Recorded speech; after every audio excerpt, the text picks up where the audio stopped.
pinatulan yan si Madriaga. Walang corroborative witness, walang ebidensya, laway niya lang kapital niya at nagbitbit siya ng papel na alam naman natin binigay lang at pinasaulo sa kanya and tinanggap as major witness. Anong klaseng uri ng Kongreso mayroon tayo? Yan po ang dinescribe ni Congressman Toby Chanco. Yan din pong naging reaksyon ni Congressman Igay Erese. Marami po nag-react. Ano ito? Kahit sino na lang pala pulutin mo, kahit nakakulong, detenido, para lamang gumawa ng kasiraan ng tinatarget mong ipa-impeach. Pwede ba yon na maging kalakaran dito sa Kongreso at sa tinatawag na the sanctity of the doctrine and mechanism of impeachment na parang binabastos na talaga. So that's the value of Madriaga. He is the visual aid. He is the example na hindi dapat binabastos at tinatarantado ang impeachment at inaabuso.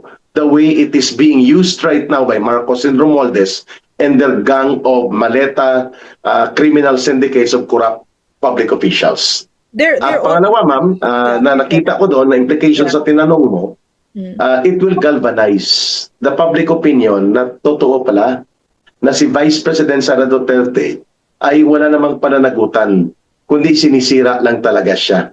At nakita ng mga tao, kahit basta sinungaling, basta makapag-deliver ng kasiraan ng Vice President, di bali ng bigyan ng plataforma sa Kongreso, basta gagamitin siya na magiging tagapag-atake sa Vice President. Kawawa naman. Mas lalo pang nagsimpatya ang mga tao, ma'am. Yung mga hindi na sa Duterte side, mas nakikita nila. Kalokohan talaga itong nangyayari. Kitang kuhanan din dito ng pananaw mo, yung pangbabaluktot hinggil sa records niya sa paaralan at sinabi nga po niya ay wala pang 4 na buwan pagka-graduate niya. The record po ito sa San Sebastian College of Law. Direkta siyang kumuha ng bar examinations. At during that time, 2005, ay isa sa pinakamahirap ito na mga bar examinations na naganap. At take 1, pasado po siya. At marami pa siyang binanggit doon tungkol sa kung paano binabaluktot ang mga kwento ni Madriaga, pero binigyang plataforma po nito ng mga tauhan ni Marcos at Romualdez dyan sa Committee on Injustice. Ma'am Lorraine. Ano bang, Eric, exactly yung sinabi? Kasi sa totoo lang, I didn't watch that whole thing kasi hindi ko ma-stand. Hindi ko talaga I cannot stand lies talaga. So, what exactly did this liar say?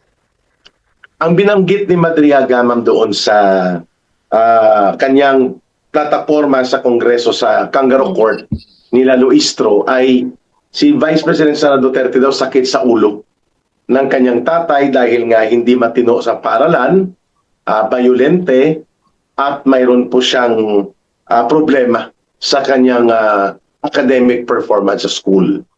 Kaya parang kinuwento niya na bulak-buhol o kaya isang problematic student. Itong si Vice President Sara Duterte giving an angle na kunwari ay alam niya ang personal na buhay ni Vice President Sara Duterte. At saka yung allegation na yung I read from kay attorney Spokey Farolan na yung law school daw allowed the grades to be manipulated.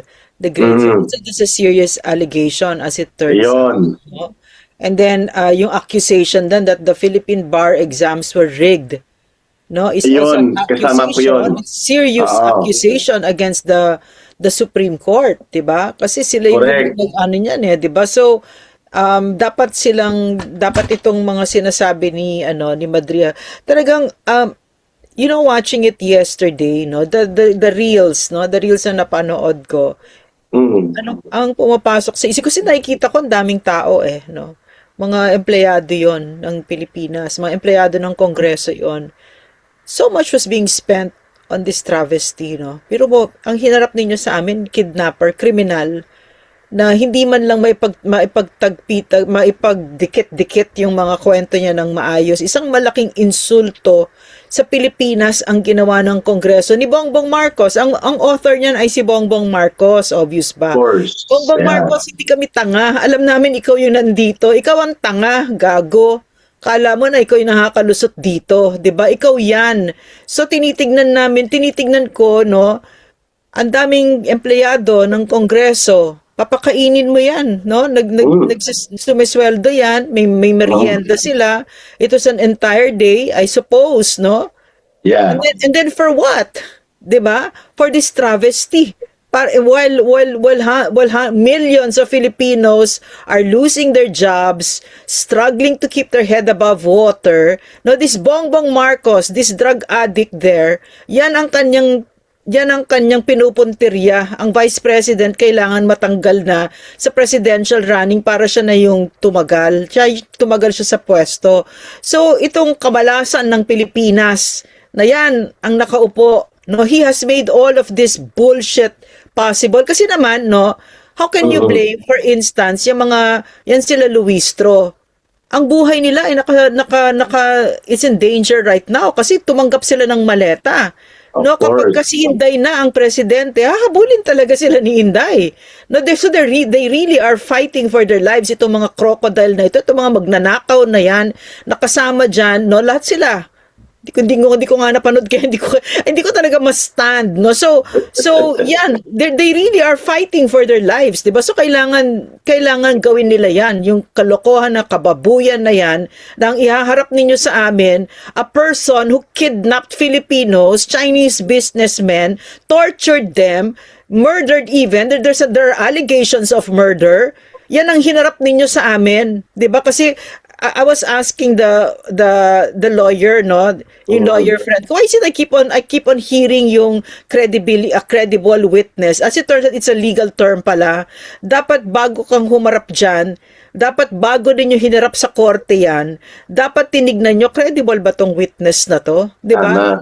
Trabaho, yung ginawa nila, binaboy talaga nila tayo. Ito talagang Bongbong Marcos, ito salot ka, no? Ma'am, marami po nagsasabi, bakit si Eric, kalimbawa, ang mga former rebels, sila ay nanggaling din sa isang organisasyon na patungkol sa terrorism. Bakit sila pinapakinggan ng gobyerno? May nagtanong yan sa akin, ma'am, sa interview sa Bombo Radio kagabi. Sagot ako dyan, ha? Pagkatapos mo sumagot, sagot ako dyan. Oo, ma'am. So, ang sagot ko kagad doon, ma'am, sabi ko, kami po ay considered na subject matter experts and resource persons pertaining to communist terrorism. Hindi para mag-atake ng isang public official. Kami po ay nagsasalita sa aming kaalaman, sa aming partisipasyon at sa aming personal knowledge, being involved in the operations of the organizations and activities of the CPP, NPA, NDF nung kami ay lumantad. Like kagaya ko, hindi ako nagte-testify para gumawa ng kwento doon sa isang public official para i-demolish siya, ipa-impeach siya at gamitin ako sa political operations. Ang aming kategorya, kami ay mga whistleblowers patungkol sa CPP, NPA, NDF or communist terrorism. So magkaiba kami, sabi ko ni Madriaga, sapagkat una, ang aming tinetestify ay hindi para sa magkapareho sa kanya, ginagamit siya para sa dirty political operations attack against a legitimate public official. Hindi ako ginamit para doon. Ako ay naglalantad tungkol sa activities ng organisasyon na gustong magwasak sa gobyerno. Number 2, sabi ko, Ma'am Lorraine, mga kababayan, ang kagaya po namin ng mga former rebels ay hindi po kami nagte-testify sa mga bagay na hindi sakop ng aming kaalaman. At hindi kami binibigyan ng script para gawin yon. Ayon yon sa aming desisyon upang tumulong sa gobyerno na maging matatag. Hindi para gumawa ng mga political operations laban sa mga public officials na tinatarget ng gobyerno o administrasyon. At magkalayo kami, magkaiba kami dyan. At sabi ko, number 3, hindi kami kriminal na parang kami ay kinuha, kahit wala kaming alam, binigyan kami ng isang kondisyon, gawin nyo to, sirain nyo ang mayor, ang gobernador o sino lang. Dahil kami ay bahagi ng vetting process ng national security na mga activities hindi para sa political operations kagaya ng maruming laro sa impeachment. Doon ako nagpaliwanag kagabi, ma'am, after ng Yeah. ating schedule. Ma'am Lorraine, go ahead po. Yeah, yung sa what's the difference between former cadres and Ramil Madriaga? A world of a difference. Unang-una sa lahat, sila Eric, no, nakapasok yan sa CPP dahil nilinlang sila ng CPP, NPA, NTF. Mga bata pa lang sila. Si Ramil Tama. Madriaga, ang kunat na ng balat niyan, yan ang negosyo niya. Willful, siya yung leader ng kidnap gang, kidnap for ransom gang. 'Di ba? So, malayong malayo. Pagkatapos, alam niyo ba, no, kinikredit ko ang former rebel sa pagkabagsak ng CPP. Number one si PRRD. Number Yes. two sila.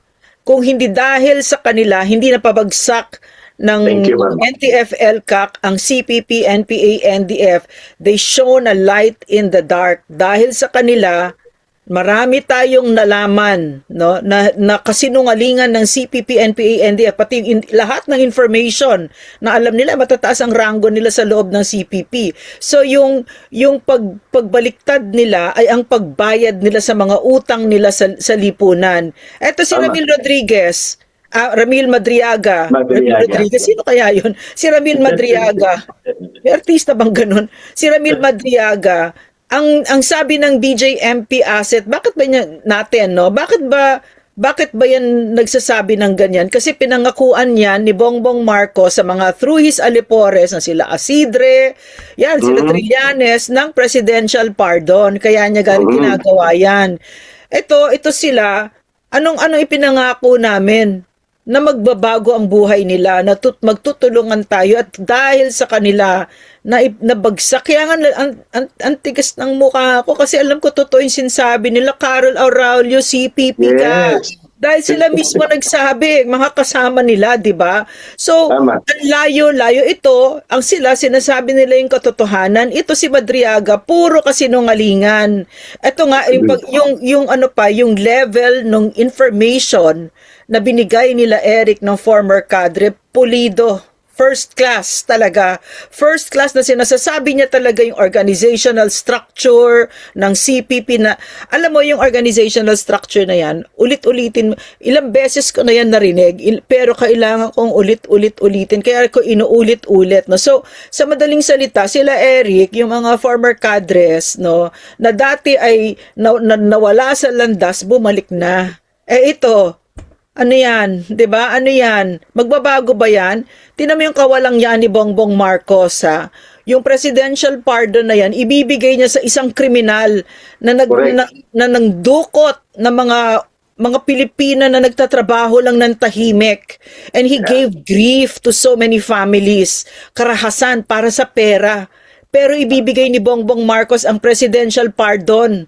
Yun ang pangako niya. Pero hindi ako naniniwala na maaaring hindi niya ibigay yun kasi ilang beses na nilaglag nila itong si Madriaga para sa kanila, no? So ilalaglag din nila yan ang tingin ko mangyayari kung ano nila pinapangako para gawin yan, no? Yan, ganyan kabulok yung drug addict na yan. Ma'am, thank you for pointing out. We appreciate, no, in behalf of the former rebels, former It's so cadres true. ng CPP, It's so NPA, true. Yeah. Thank you for that, ma'am. Up to this day, no? Up to this day, Opo. Eric, no?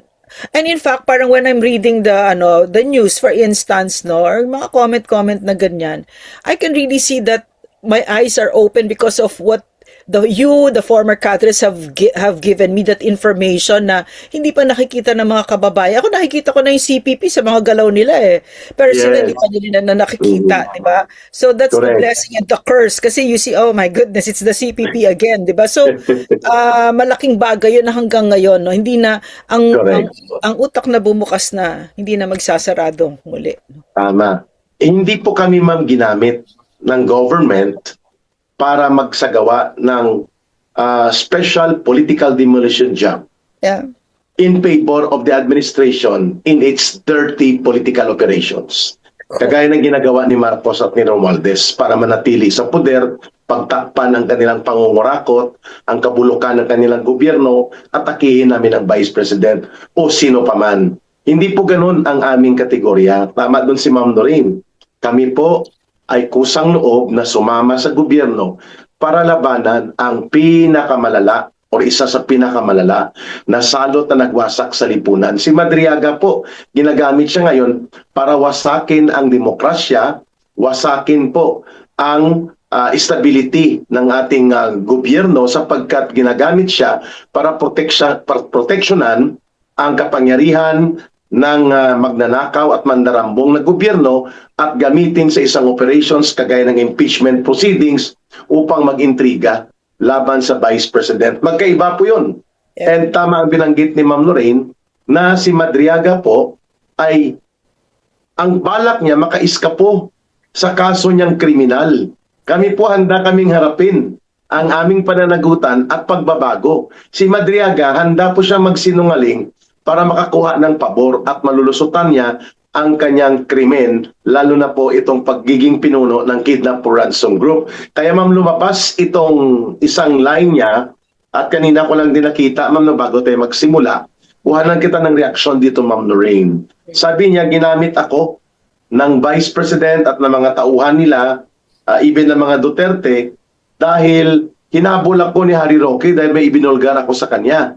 So instead na kausapin nila, lalo na si Vice President, si dating spokesman ni former President Duterte na si Atty. Harry Roque, ay idiniin pa ako sa kaso.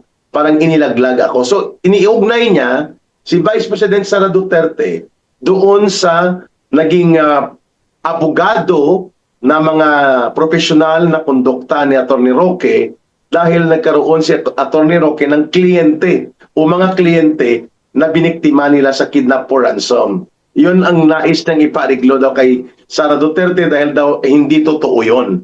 Sa ganyang usapin pa lang, Ma'am Lorraine, hindi talaga yan papatulan ni Vice President Sara Duterte kung nagpapaariglo ka sa mga krimen na kinasasangkutan mo at gumagawa ka ng krimen para ikaw ay gawin mo itong profesyon mo, Ma'am Lorraine, kagaya ni Madriaga. Alam mo ba kung ano ang kwento sa akin, no? Anong GMP na asset natin? Malaki ang personal na galit nito kay Harry Roque. Kasi si Harry Roque ang nagpapreso niyan, 'di ba? So si Spokes Harry naman came out with a statement about it, 'di ba? So maraming butas yung sinabi ni Madriaga as usual. Parang nagugulat lang ako. Gulat na gulat ako talaga, Eric, no, na kasi alam naman natin na kung sino man nag-isip nito, si Trillanes, no, andyan siya, no, naman natin yung mga kwento niya. Alam ko naman na mahina talaga utak niyan, pero hindi ko alam ganito kahina. Pero what's maddening is I was listening to another, what's her name? Yung may ini-interview si attorney sa Paolo Panelo. ABS or ANC, one of those, basta mainstream media. Tapos yung ipinupuntirya niya ay yung pati other mainstream.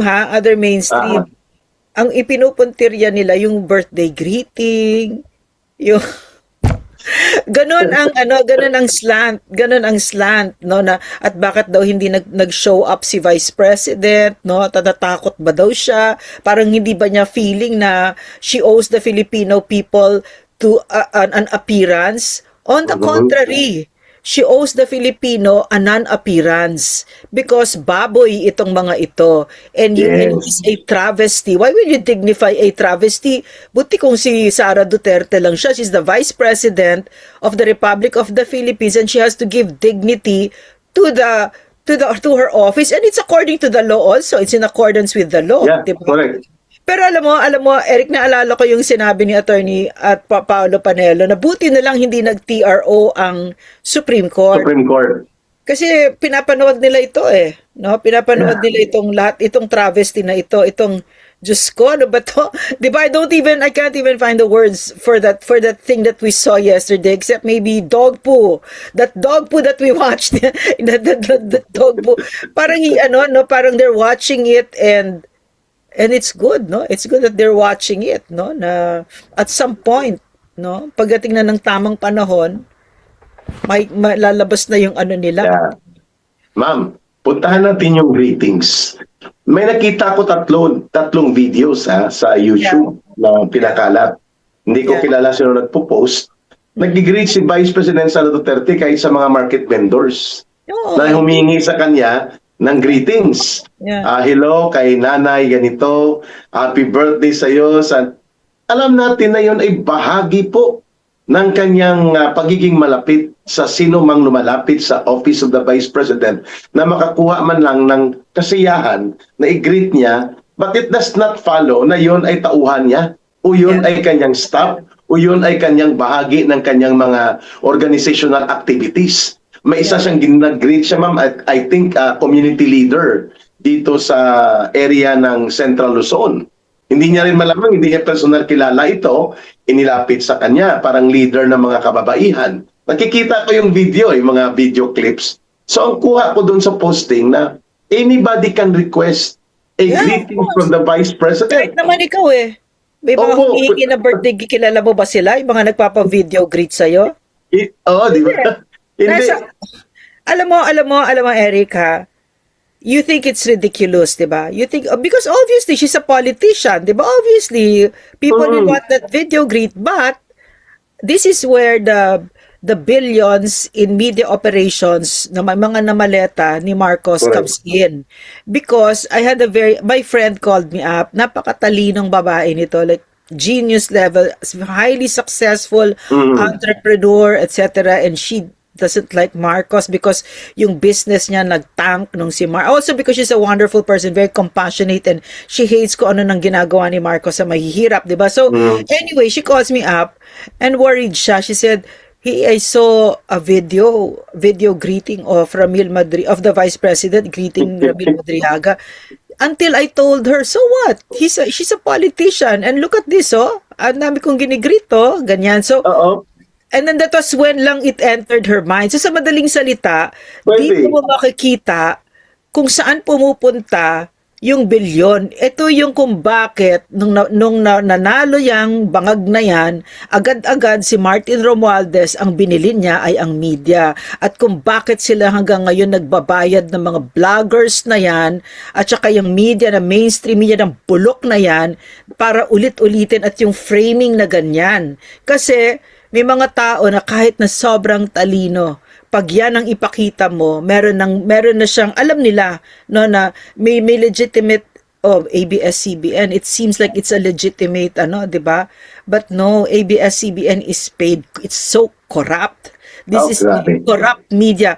And again, no, we will say that the crimes of Marcos, that plunder of public coffers never before seen in the entire history of the Philippines would not have been possible without corrupt mainstream media and these bloggers, diba? So while we laugh at it, no, because tayo, we know it's funny, diba?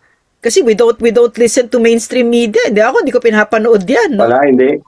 Garbage garbage talaga yan eh, no? So but there are people who you'd like to win over to your side that listen to that, di ba? So alam yan. So we have to, ang tingin ko doon, Eric, ito yung halaga ng social media na mas malakas dapat ang boses natin sa pagsabi ng katotohanan at magtsatsaga talaga kayo. Kasi tinitake natin for granted, no? Pinagtatawanan natin, birthday greet daw, close na sila ni VP. But there are some people na hindi ganun mag-isip, no? So we have to be very patient and explain. Okay. Correct.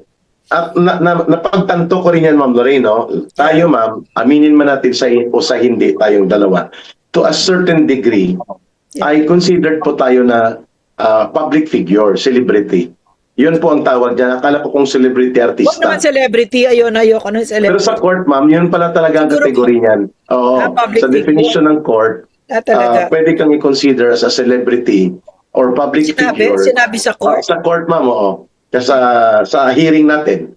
Akala ko sabi ko, Attorney Marlon, Attorney Mark, ang celebrity, dapat artista. No. When you are a public figure, you are considered in the legal parlance a celebrity. Ganun ba? Oo, sa korte tanggap yan. So kaya pala, ma'am, tayong mga public figure, like tayo, aminin natin sa hindi, ma'am, nakaka-apekto tayo sa opinion ng mga tao. May mga naniniwala sa atin, may kumakalaban sa atin. So when I went to Hong Kong sa Overseas Filipino workers na pagtitipon sa pag-celebrate ng kaarawan ni Pangulong Duterte, ang daming mga manggagawang Pilipino kababayan natin, ma'am, na nagsasabi na Eric, pwede mo bang i-greet ang tatay ko? Kasi nanonood siya sa program ninyo ni Ma'am Lorraine. Birthday kasi niya bukas. Siyempre, magpapaunlak ka, hi, Tatay Poldo, dyan sa may Masbate, si Eric pa ito. Siyempre, hindi ko kilala si Tatay Poldo. Pero ang lumapit sa akin, yung kanyang anak na nandun sa OFW gatherings. Kaya nang binanggit mo yan the other day sa discussion natin, ma'am, yung paggamit ng media, ng mainstream big media corporation na ginagamit ng mga oligarko kasabwat si Marcos at si Romualdez at pinupunduhan sila yung anggulo na hindi mo kilala si Madriaga pero nag-greet ka sa kanyang birthday greetings. Ito yung paliwanag. Hindi ko rin kilala si Tatay Puldo at ilang Tatay Puldo at Nanay Maria ang inilapit sa amin ni Ma'am Lorraine para i-greet sa birthday nila o sa piyesta nila. Tsaka biro mo, Eric, ha? Kami nga pinagtsatsagaan kami ng tao, Opo. di ba? Sino ba naman kami? Si VP Correct. pa, di ba? At saka I've been with her non-stop. Non-stop talaga yung kailangan tumayo siya dyan. Ilang oras siya nakatayo dyan at nagbe-birthday greet lang. Ganon. Opo. So nothing is extraordinary about that. But ginawa po ito ng media as a spin. Tama ba ma'am ang term sa communication? Spin. Bayan, No, may baleta no? Oo. Tapos, sasabihin nila, kita mo, kilala talaga ni Madriaga at naglingkod talaga siya kay Vice President Sara Duterte dahil nagbigay pa ng greetings sa kanya. Pwede rin mangyari sa amin ni Ma'am Lorraine na gagamitin yung mga videos na yun. Those are the dangers of being embraced by a lot of different sectors in the advocacy na iyong ginagawa, pero that goes with the territory. Pwede kang ma-expose talaga, pero it does not follow na ginamit mo yung tao dahil close kayo, nagbigay ka ng birthday greetings o fiesta greetings sa lugar nila, tauhan mo na siya kapag inakusahan Eric, ka. itanong ako, what's a sign of closeness? Closeness, ma'am? Yung closeness, yung talagang may established facts. Wag yung asawa mo or yung mga anak. Kunyari yung somebody na ano yung sign na pwede niya sabihin sa inyo, for you. Oh, sa akin ma'am, ang kategorya ng closeness outside of the filial relations sa pamilya o sa mga mahal mo sa buhay, sa mga kaibigan, for example, or sa iyong colleagues, mayroon kayong established na known public relations of engagement of common interest. Nagsasama kayo dyan, halimbawa, advocacy against corruption. So I can say na itong taong ito, like si Nanay Lolet, hindi ko lang yan nakasama, laban sa laban sa CPP, NPA, NDF, kasama kami sa pangangalaga at pagprotekta sa urban poor na wag sila ma-infiltrate ng mga organizers ng CPP, NPA, NDF. So is that a category na close kami ni Nanay Lolet ng ating cadre team? Yes. Ganyan po pag sinabi mong closeness. Pero Erica, ano yung implications nito na ganyan ang kalidad ng witness nila? Star witness yan, ha? Star witness yan. Ano yung maganda yun, di ba? Para sa atin na naniniwala sa Vice President at galit dyan sa mga buhaya na yan sa Kongresong abusadong mga sinungaling. Gusto natin yon. Salamat. Isipin mo kung ang galing ng kanilang star witness, di ba? Kung talagang mahusay at talagang may tinge of katotohanan. Kaya lang wala talagang wala, di ba? So, ano yung nakikita mong implications nito? Are they going to stop? What do you think? Will they stop this whole thing? This Kongreso? Ang nangyari kahapon, ma'am, the other day, mas lalo pong nakita ang dahilan kung bakit kailangan ng ipatigil, ibasura na ang kawalang kabuluhan, abusado, at pangbabaluktot na ginagamit sa impeachment proceedings.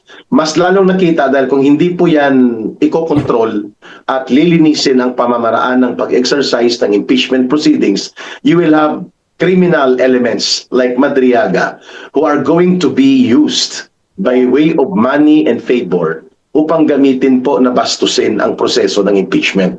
And that's exactly how lawyers and ordinary observers and even members of Congress kahapon nag-react. Sabi niya, ba't pinatulan yan si Madriaga? Walang corroborative witness, walang ebidensya, laway niya lang kapital niya at nagbitbit siya ng papel na alam naman natin binigay lang at pinasaulo sa kanya and tinanggap as major witness. Anong klaseng uri ng Kongreso mayroon tayo? Yan po ang dinescribe ni Congressman Toby Chanco. Yan din pong naging reaksyon ni Congressman Igay Erese. Marami po nag-react. Ano ito? Kahit sino na lang pala pulutin mo, kahit nakakulong, detenido, para lamang gumawa ng kasiraan ng tinatarget mong ipa-impeach.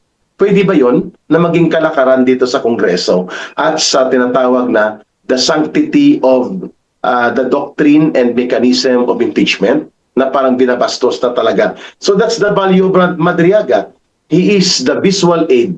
He is the example na hindi dapat binabastos at tinatarantadong impeachment at inaabuso the way it is being used right now by Marcos and Romualdez and their gang of maleta criminal syndicates of corrupt public officials.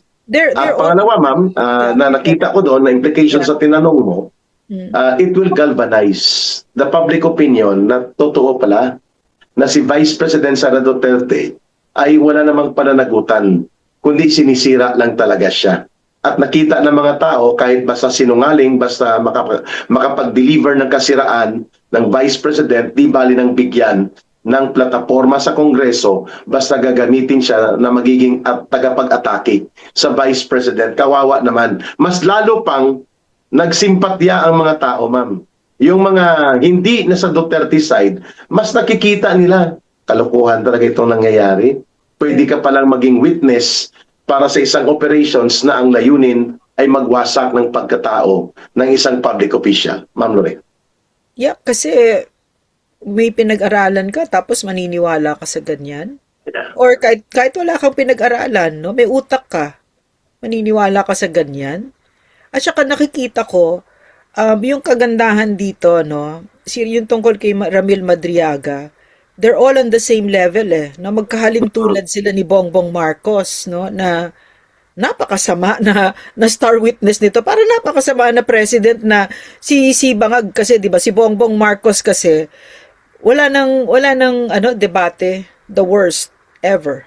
Nanakaw, sinungaling, drug addict, chupa-chupaero, 'di ba? Lahat nandiyan na talaga. So, kung napakaganda niya kasi napakalinaw na kapag ka ikaw ay kumampi pa diyan, namaleta ka, 'di ba? Hindi na kasi opinion Hindi na opinion ito, 'di ba? Kung kumbaga caught in the act na siya talaga, na pinagsasaksak niya tayong lahat. Tapos ikaw kumampi ka pa diyan, na pinagtatakpan mo pa 'yan, ha? Kayo ha, So may resibo tayo. Si Madriaga ay ganun din, kahalintulad niya din, 'di ba? Oh, kidnapper, may murder pa, 'di ba? May murder pa. Tapos ayaw pang pa-mention ni Luistro na siya ay detainee. Diyos ko po, para bang hindi natin malalaman na detainee siya. Tapos marami siyang sablay, yung painting, yung lahat, no? Hindi ka kasi ako nanood, pero yung sa Reels pa lang na napanood ko, Diyos me, totoo ba ito? Tapos, biro mo, scholar daw niya. Scholar niya, Gaisano. Diyos me. Kami taga Mindanao, alam namin kung ano ang Gaisano. No, kahit yun si Eric taga Visayas kasi mga Gaisano sa Cebu, no?